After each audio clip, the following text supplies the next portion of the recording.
இதை வச்சே எல்லாமே பண்ணிடலான்னா இல்லை, பேசிக் பொருள் மட்டும்தான் இருக்குது. ஆரம்பத்துக்கு சொல்லித்தரதுக்கு இந்த மாதிரி ஃப்ரேம் வாங்கணும். கண்டிப்பாக இந்த பாவடை நாடாமல் இருக்குது இல்லை, பட்டை நாடா, இது கண்டிப்பாக தேவைப்படும். இது ஒரு ரோலாகவே வாங்கிக்கிங்க, அப்படியே வாங்கிக்கிங்க. அது சுற்றுறதுக்கு நான் அந்த அன்னைக்கு சொல்லி தருவேன் உங்களுக்கு, கிளாஸ் எடுக்கிறதுக்கு முதல் நாள். எம்சியில் கண்டிப்பாக வாங்கிக்கிங்க ஒன்று, சரிங்களா? நல்லதாக உள்ளதுன்னு பார்த்து வாங்கிக்கிங்க. இது கண்டிப்பாக தேவை. நீடில் வந்து அயன் நீடில் வேணுமா, சில்வர் நீடில் வேணுமா, உங்களோட சாய்ஸ், சரிங்களா? நான் அதை பற்றின டீட்டெயிலெல்லாம் உங்களுக்கு சொல்கிறேன். எதுக்குன்னா இதுலேயும் வாங்கி வச்சுங்க, இதுலேயும் வாங்கி வச்சுங்க, ரெண்டையுமே வாங்கி வச்சுன்னா உங்களுக்கு யூஸ். அது வந்து நீங்கள் கடையில் போய் கேட்கணும். சுகர் பீடோட நீடில், சில்க் த்ரெட்டோட நீடில், அப்புறம் பார்த்தீங்கன்னா 3 நீடிலுமா, 3மே கேட்டு வாங்குங்க. இதோட நம்பர் வந்து ஒவ்வொரு நம்பர் இருக்கும். இதுக்கு நம்பர் கிடையாதுமா, பார்த்து தான் வாங்கணும். அவங்ககிட்ட கேட்டாலே எடுத்து கொடுப்பாங்க, ஓகேங்களா?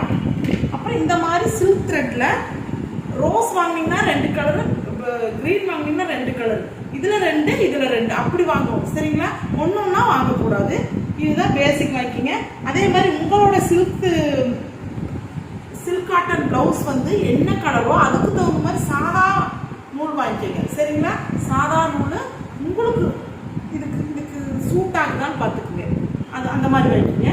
இது 75 ரூபா விட்டுதாமா, விலை ஜாஸ்தி கிடையாது. இதுவே சூப்பராக இருக்குது, ஓகேங்களா? ஃபுல்லாக ஓரமெல்லாம் அடித்து வச்சு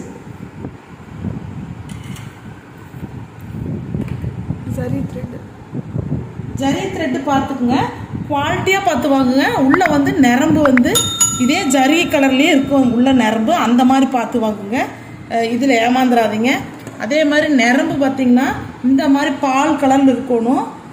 கண்ணாடி மாதிரி இருக்கிற நரம்பு வாங்கிடாதீங்க, ஏன்னா இதை கொஞ்சம் திக்காக இருக்கும், பார்த்து வாங்குங்க. சுகர் பீடு ஏ ஸ்டார் வாங்கிக்கிங்கம்மா, சுகர் பீடு ஏ ஸ்டார் வாங்கிக்கிங்க. அதுதான் ரொம்ப நல்ல குவாலிட்டி, கருக்காது, ஓகேங்களா? பட்டுவா வந்து தேவைன்னா வாங்கிக்கிங்க, அப்புறம் போக வாங்கிக்குவீங்களாம்மா. பட்டுவா வாங்கணும்னா இஷ்டம்னா வாங்கிக்கிங்க, இல்லை தட்டில் கிண்ணத்துலையும் கூட போட்டு வச்சு பண்ணலாம்.